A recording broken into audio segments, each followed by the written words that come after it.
This conference will now be recorded. Okay, I call together the meeting of May 12th, Tuesday, for the MRVT. I look for a motion to approve the agenda. So moved, Mr. Chair. This is Steve Graham. Second, Member Sullivan. All right, all those in favor say aye. Aye. Aye. We're going to do this, Todd, we're going to take a roll call each time. No, what we really want to do is just do a roll call here to make sure that everyone is in attendance. So, Member DeVos, you're here. Say yes or Yes. thank you. Member Grahams, Yes. Member Sullivan. Yes. All right, and Mark, you're here. So that's kind of what we had intended as a roll call, just to make sure that everyone was here. So that's item number 3. Excellent. Okay. Oh, I'm sorry. I apologize. Let's go for approval of minutes. I'll take two different ones. So I'll take look for a motion to approve the March 10th, 2020 regular meeting. So moved, Member Sullivan. DeVos seconds. Okay, or the second, any discussion regarding that meeting? If I'm not here, I'll go for guy in the second. So all those in favor say aye. Aye. Aye. Okay. I'll look for a motion to approve the April 24th special meeting minutes. So moved, Sullivan. This is Graham. Second. Okay. Any discussion regarding that special meeting we had on the minutes? If not, I'll look for approval, saying aye. Aye. Aye. Passes. All right, now look for a motion for disbursements list approval from March 1st through April 30th, 2020. So moved by DeVos. Second, Is Sullivan. there excellent. Any questions? If not, all in favor say aye. Aye. Aye. All right, thank you very much. Todd, did you say we had visitors online or didn't know? I do not believe that we have any visitors other than our DOT regional person, Melinda, who you've met before. And so I don't know if Melinda has any comments that she wants to make, Mr. Chair, under agenda items or visitor comments, but certainly if she wants to comment, now is an appropriate time for her to do that, if that's okay with you, Mr. Chair. Yep, that sounds good. All Hi, right. everyone. I don't have anything specific other than I'm appreciative that MRVT keeps going and that your staff is doing a great job. So that's all I would add. And then I'll just sit in the background in case there's any questions I can answer. Oh, now we can see Mark. That's fantastic. So Melinda, I don't know if everybody heard that, but if you want to say that the staff is doing a great job like 72 more times, that would be appreciated. They are phenomenal. I'm very happy with their performance. I wasn't intending to solicit exactly, but we appreciate that. So we're trying to make sure our end of the bargain is being held up, and they are doing great. So we appreciate your comment though on that. Thank you. I'm curious, Todd, Melinda, is the fare here, free fares applicable to the Twin Cities, the MTC? And if it is, have you noticed any kind of an increase in ridership either on the buses and or light rail? I'm not sure what the metro area did, actually. I apologize for that. I know that a majority of the state has gone fare free. I think the metro area did. I'm not positive on that though. As far as ridership, it's still in a decline phase statewide, which is completely acceptable and actually preferred. So I think in a couple places where they went fare free, we've started to see a little uptick, but also I think because the restrictions have started to lift minimally, we're seeing a little more ridership. So. I have one other question, Melinda. Do you know the security folks that ride on the buses and or the light rail, are they required to wear masks? There again, it's an individual system decision. There's still a lot of debate in the research area regarding whether masks are beneficial or not. I think maybe today there was a study that came out that was indicating some of the previous research might have been a little off, and they're assuming that it's still transmitted primarily via droplets. So again, sneezing, coughing in close proximity. So individual systems are doing different things. We've declined as a state to offer guidance on whether it should be required or not. There's the caveat out there that there are some medical conditions that cannot wear a mask. And so the other thing would be if you require it, it would be recommended that you offer them because not everybody has access to them. So it's still a big gray area, but to my knowledge, there aren't any systems that are adamantly requiring them. I think they are all strongly encouraging them. Okay, that's all. I was just curious. Thank you. You're welcome. Yes, thank you. Okay, we have nothing under our old business. So we'll jump to new business, and Todd will talk about the surplus property declaration. Yes, Mr. Chair and members, this has to do with one of your buses, and I would defer to Sandy or Wayne a little bit if you have very specific questions, but we do have information included in your packet starting on page 10 with a resolution declaring that 2008 Eldorado bus as surplus. As you know, in these instances, we typically follow the City of St. Peter policy. So this related to getting rid of surplus property. And so this would be a bus that if you approve this would go on min bid. That's our standard operational procedure. And so that it would be out there for 30 to 45 days when it's available. And then when the bid comes back, we see that money stays with MRVT. Okay. Does anybody have any questions regarding that? I guess not. All right. So we need a motion to approve the resolution, correct? Yes, sir. Okay, I look for a motion for the resolution of the surplus property resolution. So moved by This is- Sullivan. This Grant, second. Okay, any more discussion regarding that? If not, I look for ayes, approval of it, with the signature of ayes. Ayes, Aye. Aye. Aye. okay, all passed there. Okay, board goal session schedule. Mr. Chair and members, this is something that you've talked about before, and we kind of tentatively had one, and we did, and this might become more important as we move through the calendar year. So I think there certainly is some flexibility, and I don't know that you need to set one today, but based on your special council or your special board meeting on the 24th, and in relation to the fare issue, we will be likely taking that up again in July. As you may recall, the fare issue with the free fares was through the end of August. And certainly there is the potential now for that to be longer, and we'll have some better information at that time.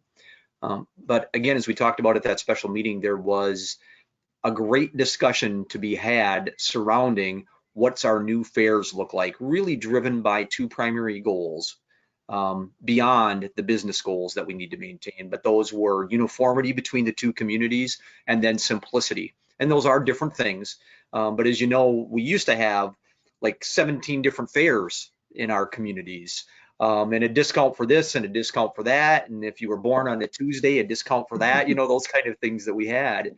And so the goal that the council or the board had set for us was to provide some opportunities for simplicity.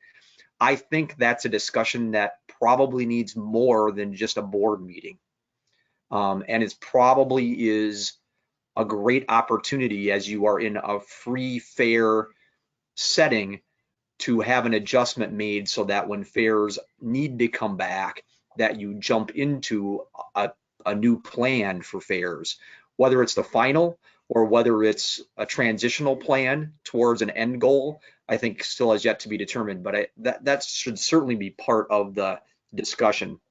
Service levels, and again, with COVID, our data is going to look pretty wonky, frankly.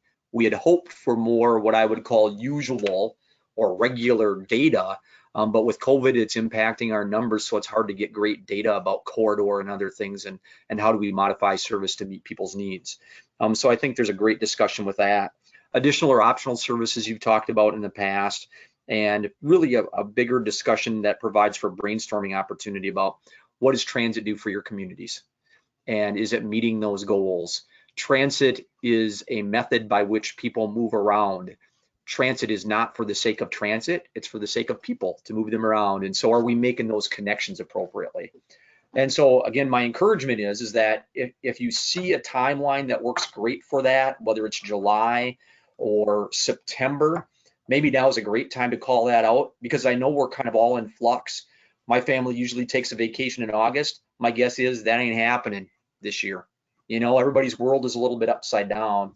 And so maybe if we at least set a date out there that helps all of us and your staff in planning and doing some of the research and work that's necessary for that, and helps us all with our schedules. So that's kind of the idea behind this, Mr. Chair.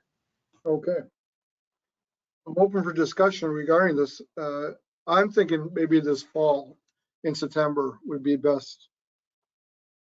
But that's my opinion. Well, on the last meeting, we were talking about September the 15th. So is that what we're still looking at, Mr. Chair, or Todd? I believe you're correct, Steve. Yeah, I think you're correct. I think that's a very reasonable time. And I don't know that the board has to necessarily take action, but it's more of an agreement amongst the board that we're kind of going to set aside that date. And unless specific facts change, we're going to try and stick to that. That helps your staff work towards that goal, making sure that we have the data and everything ready for your discussion prior to that point, so you can get it in advance, read it, kind of internalize it, and then have a really good discussion about where do you want to go. I'd be in favor of the mid-September date as well, actually, over an August date. So. Okay. Thank you, Brad. Marvin, do you have anything? I'm good with the 15th. That's what's in my calendar. Okay. Oh, that is. Oh, sorry. No, go ahead, Steve. I was just going to say the 15th is the third Tuesday. Is that going to be then? We won't have a regular meeting on the 8th of September then? That's a great question. I think we can go either way. You know, we have a couple of things that are going to come up certainly. In July, we got to be in that position to approve a budget. And so that's going to be taken care of in July, unless the state changes the timeline for that based on COVID or some other financial circumstances, federal funding, state funding, etc. But right now, that's kind of what our plan is. And so you could combine that into, you know, two separate meetings, so to speak, if you wanted to on the 15th. You know, I guess if we could do them both at the same time, that'd be fine, you know. Yeah, I agree. That would be nice. All right, so let's do this then, Mr. Chair. If the board is in agreement, it would be great to have a motion to that effect, since we are deviating from the regular established schedule for the regular meeting. And so that motion might look like we establish our meeting in September as being September 15th with a goal setting session to follow. Something like that would be great. Okay, so let's throw a motion out there.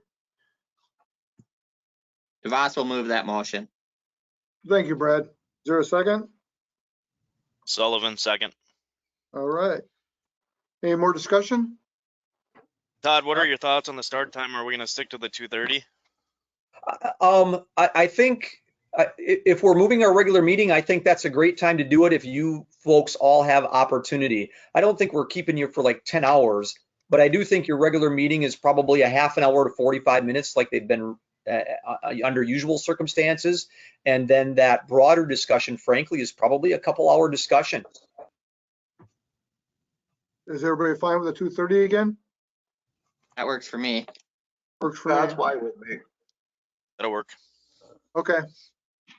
All right. All those in favor say aye. Aye. Aye. Aye. Aye, Who knows? Todd? Maybe I'll even have a haircut by then. Yeah. You put it in a ponytail. And maybe I'll grow hair. Okay, you got that, Todd? Yes, sir. Okay, now let's move on to reports. Operational manager report. Good So, afternoon, Mr. everybody. Oh, go Yeah, ahead. Sandy, just hold on a second for me, will ya? Yep. I am going to give I gotta find it here. There we are. What I'm trying to do, Mr. Chair, is that Sandy and Sally have worked on some data about ridership that we've been trying to do. And so I'm going to make Sally the presenter while Sandy talks a little bit, because Sally did the spreadsheet and some of the graphs for that. And so I'm trying to make that work right now. Then you're on, there's no, Okay, let There you Sandy go. talk, because I don't have it saved right. I'm Okay. rearranging my. I'll talk so- a little bit. Should I start talking, Todd? Yeah, why don't you talk a little bit, Sandy, and Sally will make that go. Okay. So the last time we talked, I'll just kind of give you, in February, we had 1,170 rides. March, we dropped down to 666. April, we are down to 549. And the last week of April, beginning of May, we had 262 rides. And last week, we did 294 rides, which I think was up a little bit with it being the beginning of the month. Everybody's getting paid. So right now, we're at like 86% reduction of rides. We dropped our hours a little bit. We have one bus come in at 10 o'clock versus 7 o'clock. And we are doing backpacks Monday through Friday, excuse me, Meals on Wheels. We're doing an average of 16 meals on wheels per day. And then on Fridays, we're doing an average of 50 backpacks, delivering 50 backpacks.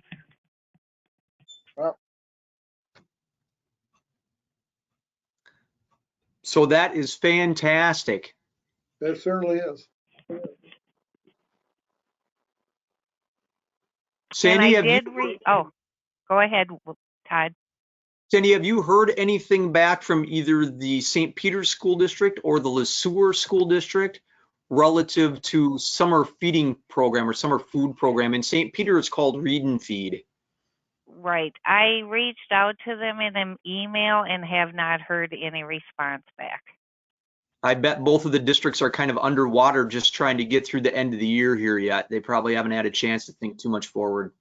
Yeah, I heard Sueur's next Friday is done, and then they got a week of like trying to get all the equipment returned. So I'm sure they're busy working on stuff like that. Sure. Sandy, this is Steve Grams. On the Meals on Wheels, do the drivers just do the driving and then they have somebody that delivers? Yes, we pick somebody up the driver just drives to each place, and they have somebody that gets out and runs the meals up to the house or residence. Okay. And Wayne Albers is a taste tester?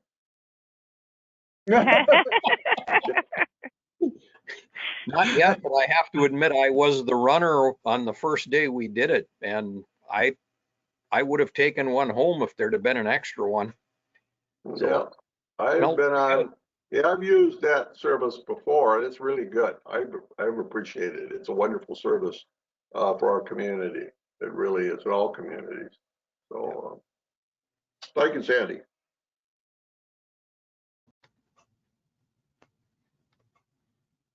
I believe that's all All I right, have at Mr. this Chair. time, Todd. Okay. You have a, Well, if I, putting the screen up or something, Todd? yeah, I think Sally and I kind of didn't give Sally enough heads up here, I don't think. So I put her on the spot. No, I'm back at when I came in, I didn't have everything ready. But Okay. anyway, So if you give me the screen, I should be ready to go. okay, you should have it now, Sally. So, Mr. Chair, I do have one other question for Sandy that I want her to talk about with you folks. So, Sandy, one of your other reports is usually about personnel. So how are we doing for hiring or people that are working or not working, hours being filled, schedules being filled? How's that going for you? I did make an offer to one of the applicants this morning, and he is going to get back to me if he considers taking the job.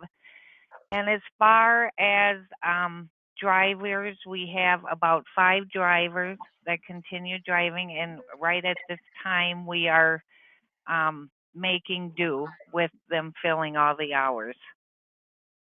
All right. And Sandy, one other thing that I wanted to mention, I think we mentioned it last time we were together in a regular meeting. We had done a little bit of work related to, I guess what I would call as a plexiglass screen as you walk up the steps into the bus, as an example, where the driver is, that there would be a screen there, plexiglass screen. How do we have all the buses outfitted with that currently? We have 5 buses that currently have plexiglass. We've got 2, the 2 regular buses that are going out in St. Peter every day in a backup, and then we have 2 in Sueur, 1 that we're driving every day, and then we have a backup. So right now, 5 buses have the plexiglass in. Okay. And so that's meeting our needs. Question. Yes. And so do we have drivers? We have some drivers that are wearing masks and some drivers that are choosing not to, and that's kind of how we've allowed them to certainly do it, but we have not required it. Correct. All right. Okay. Todd, this is Steve. Just got a question. I didn't ask this at our council meeting, but I just wanted to ask it now.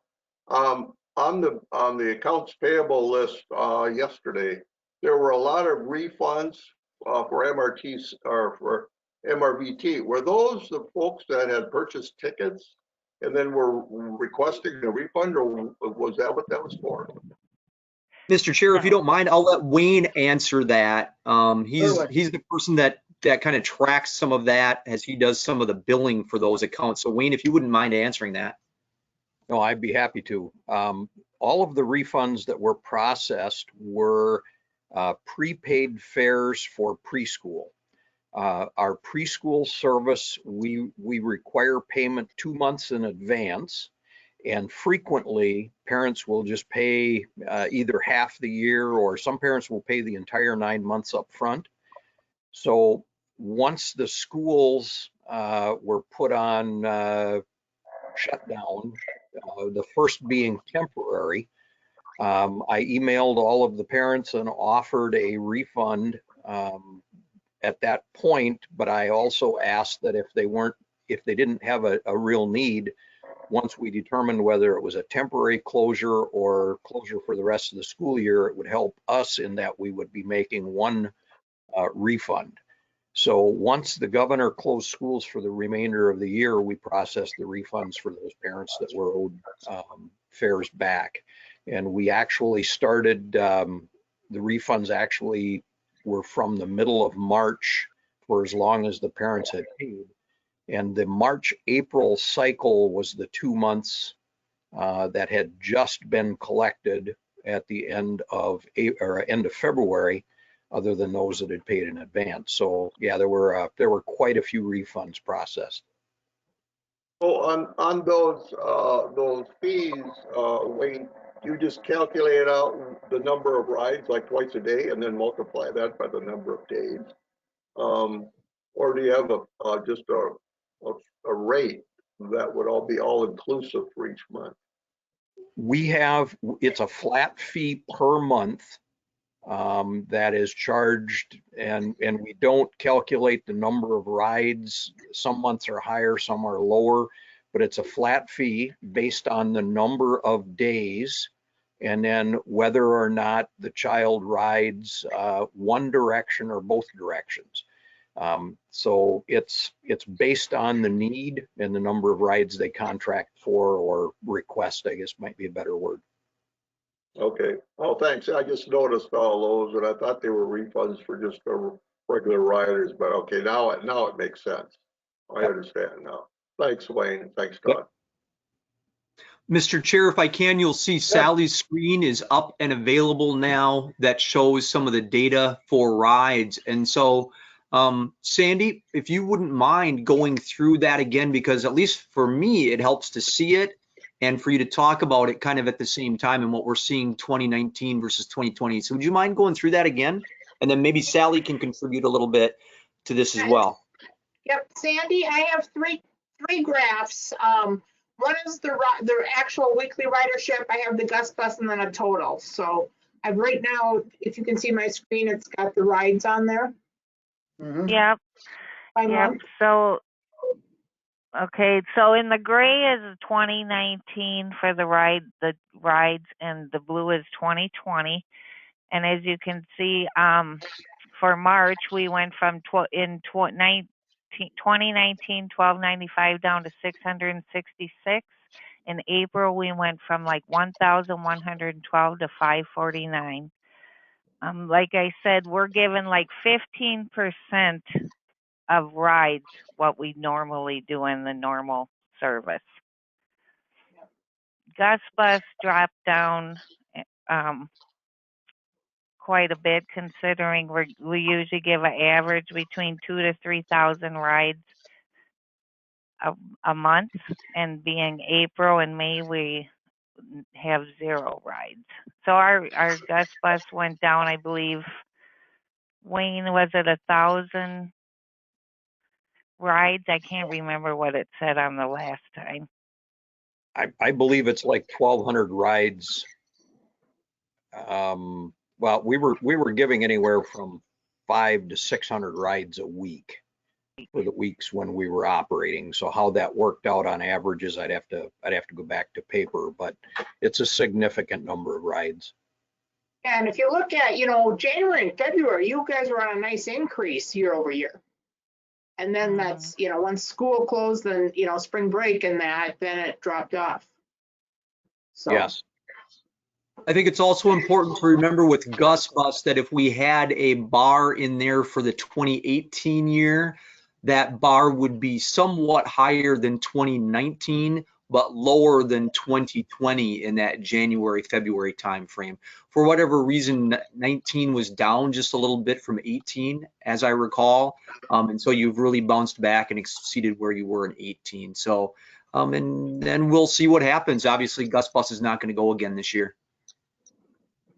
Yep. So, okay. Okay. So our goal, Mr. Chair and members, is that now we're kind of getting this a little bit more solidified, and that in future regular packets, you can expect some of this data presented in a very similar fashion. We might have a couple color changes or things like that, but you can expect to see that as a part of the regular reporting in the packet that comes to you. Okay. Excellent. Sandy, do you have anything else? Nope, that's all at this time. Okay.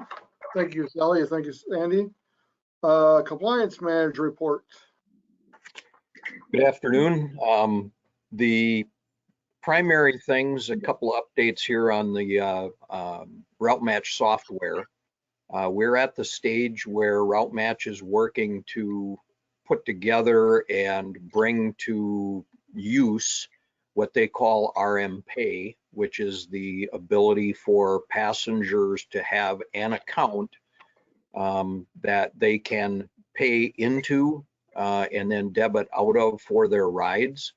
It also will allow a passenger who does not have exact change to put in whatever money they do have, and any overage over and above the fare that needs to be collected will be credited into that account.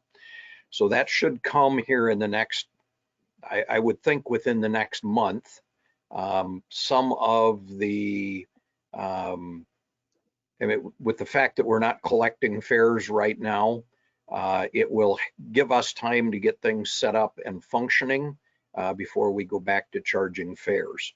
So some of the drive to get it done in a hurry has left, and I know Route Match is also not, most of their staff are working from home, so things aren't moving as quickly as anyone was hoping. So I don't know if anyone has any questions about the progress on that. Overall, things are working well with Route Match. We're learning things fairly regularly as we kind of realize we don't know what we don't know, and we start learning more as we go. Wayne, this is Steve Grahams. I got a question. You know, on the how do you key in that information on their tablet if all the rides are free right now? With the with the RM Pay specifically? Yes. We the system, once it's active, and we have one of the requirements is that people be in the database in order to ride. So once the RM Pay is active, it will automatically create the account the minute the person rides.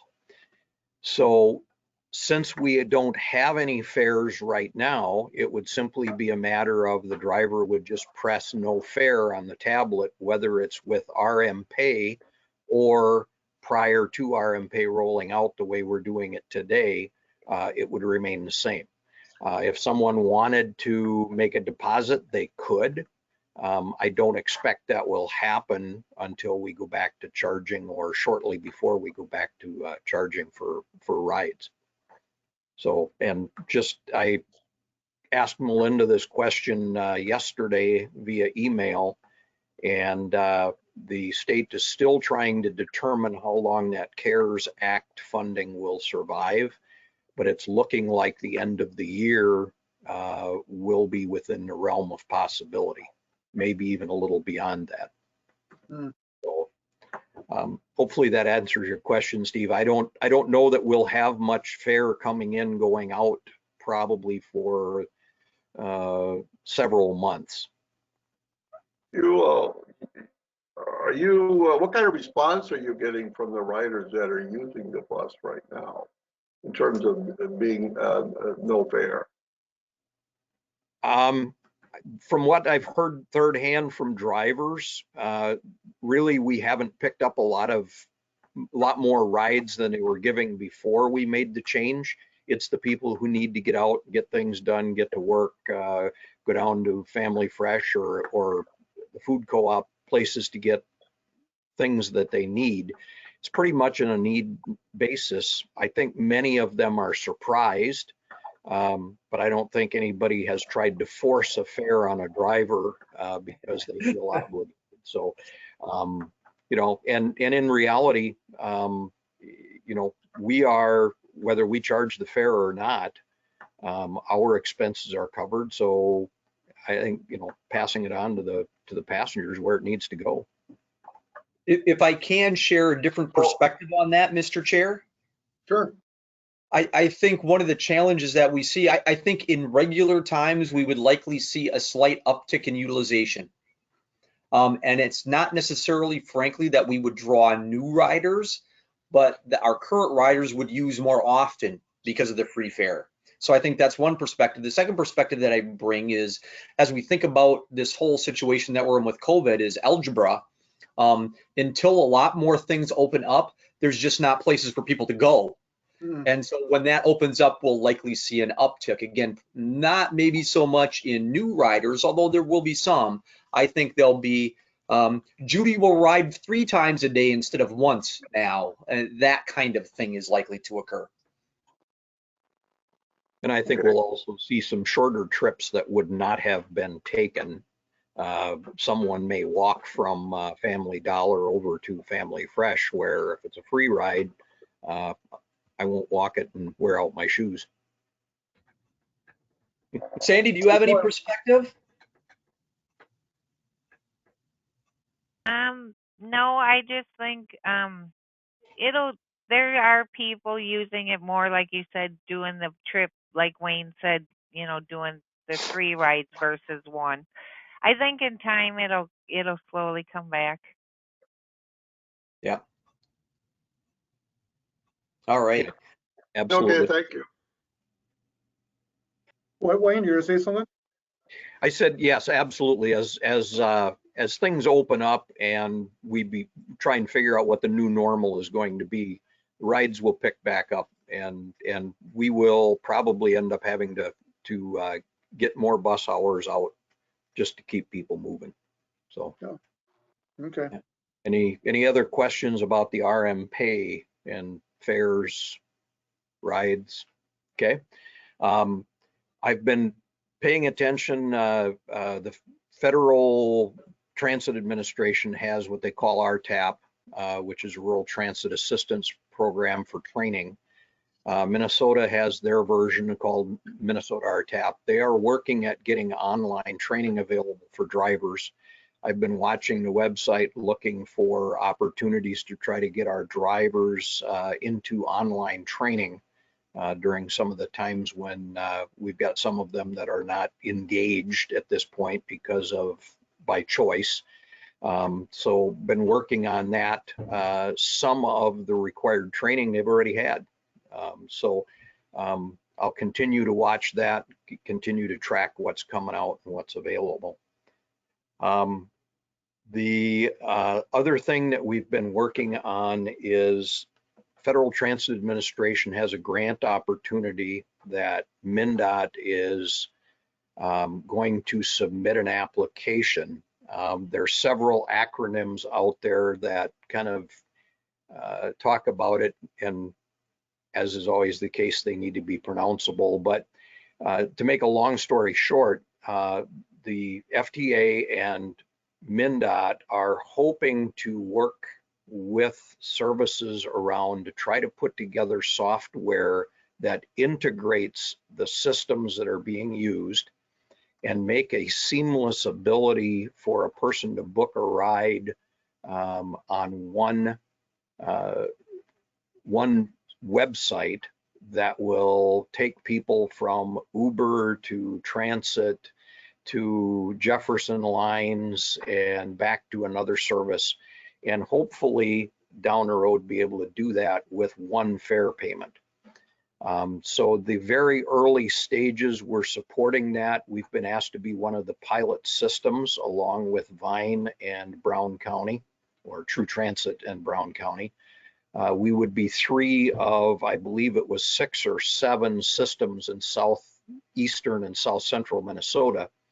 The integration part's also going to be other systems are using software other than Route Match, and that's one of the hurdles they got to get across. So the grant application, I believe, is due this week or next, and we have been supportive. We've had meetings over it.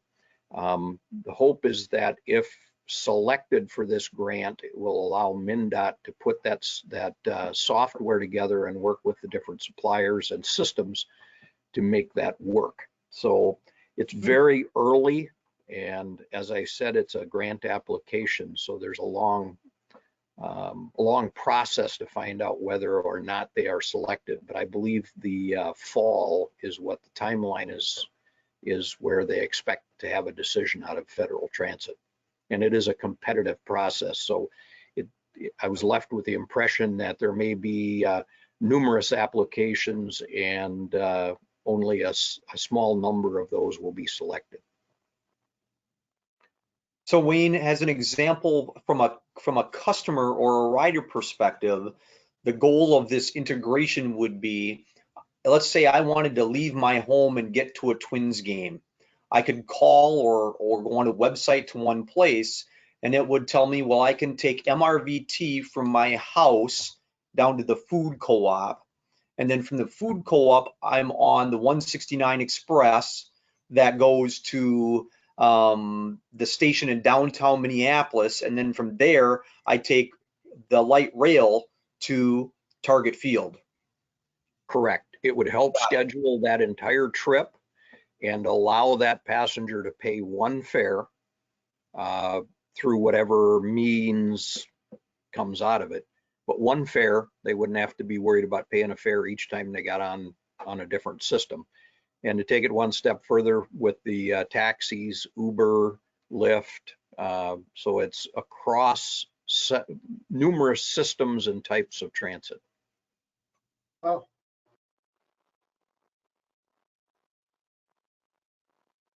And unless Okay. someone has more questions, that takes care of my report. Thank you, Wayne. Thank you.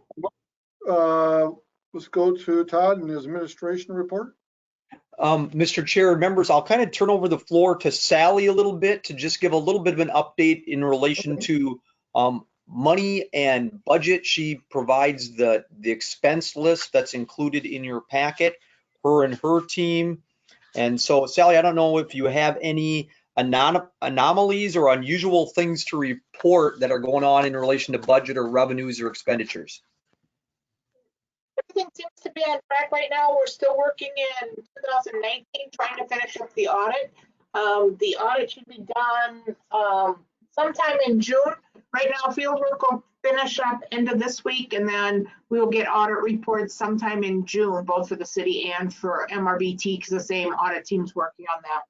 I've not seen anything different for expenditures. You know, revenue's down, which we expected because we're not collecting fares, but we are getting reimbursed at 100%. So I don't see anything that's going to really affect the bottom line. We should be okay coming in. Okay. And so, Mr. Chair, embedded is that at your July meeting, you can expect the audit to come back to you for your review and approval. Okay. Does everybody have any questions? Okay. Is that it then? I do want to mention TAC membership again. We have not, frankly, we haven't worked hard at soliciting TAC members, and I haven't heard from any members or anyone else for folks that want to participate, but we still have a couple of slots open in each community. So if you bump into anyone that would like to be a part of the TAC, please let me know. My plan, at least unless you tell me otherwise, Mr. Chair and members, is that normally we'd have a TAC meeting in July and then towards the end of the year. But if we continue to be in a stay at home in July, I don't know whether that will be the case. Frankly, we probably won't put through people the agony of figuring out go-to meeting or otherwise for a TAC meeting until people can attend a meeting in person. I haven't talked with Melinda or anyone at the state about that, but for 12 or members or the 10 members that we have, who most of which likely will be new to this, that might be quite a struggle. And so that's kind of my tentative plan. So I just wanted you to be aware, and if you have comments or want to see something different, I'm open to that. And then secondly, if you have anybody that you think might be interested in serving, please send their name our way and we'll reach out to them. Okay. Todd, this is Steve. Have they met at all since it was initially formed? Yes, so we've had 2 meetings. And so we had a meeting mid-year last year, I believe it was in July. Maybe it was the first week of August, Steve. I'd have to go back and look. We had one at the end of the year, and then the plan was again in July of this year. And so that's where we are right now. Are you getting any kind of feedback from them that would help Wayne and Sandy relative to the operation of the bus? So at the last meeting that you had, and we did provide a report to this board from that meeting, there was just a lot of various discussion about service levels, some questions or some thoughts about, one of the primary one was, maybe we need to consider doing Sunday service again. And in the past, both Sueur and St. Peter did that, and we got out of it for lots of good reasons, including, as an example, at that time, many of the churches bought their own buses or started their own volunteer service to help parishioners get to church. And so there's a little bit of an evaluation that goes on as a part of that. But it was items like that. I wouldn't say it was earth shaking. Certainly some affirmation about the quality of drivers and the quality of dispatch, and people feel good about that. But some service ideas, nothing that I would call earth shaking though, Steve. Okay, thank you. Thank you. Okay, well, we get to the point where we're going to adjourn, I guess. So I'll look for a motion to adjourn. Steve Graham, so moved, Mr. Chair. All right. Is there a second? Second, Sullivan. All right. Any discussion regarding it? If not, all in favor, say aye. Aye. Aye. Okay. Well, hopefully someday we'll meet face to face someday. Mr. Chair, I do want to mention just quickly before everybody goes that, and I know Wayne and Sandy can chime in on this too if they'd like, and maybe I should have said this under reports. And you probably all know this, but what MRVT does, especially now, is really important. The people that use your transit service, this is how they get to the doctor. This is how they get to and from the grocery store. And so what you're doing is important stuff, and what your drivers and Wayne and Sandy are doing and Sally is really important stuff and makes a difference in those people's lives. Without this, they might not be able to live in your community and be part of your church or group or whatever it is. And so it's really important stuff. Even if our ride numbers are down, it's really important. Thank you, Todd. I agree. Yeah. Okay. All right, that's my speech for the day, Mr. Chair. Thank you. At our next meeting, I apologize, is July. Yes. Okay. Like I said, hopefully we'll be face to face. If not, go to meeting, I guess, huh? All right. Thanks, everyone. Take care, everybody. Thank you. Thank you. Take care all. Bye. Thank Say, you. Todd,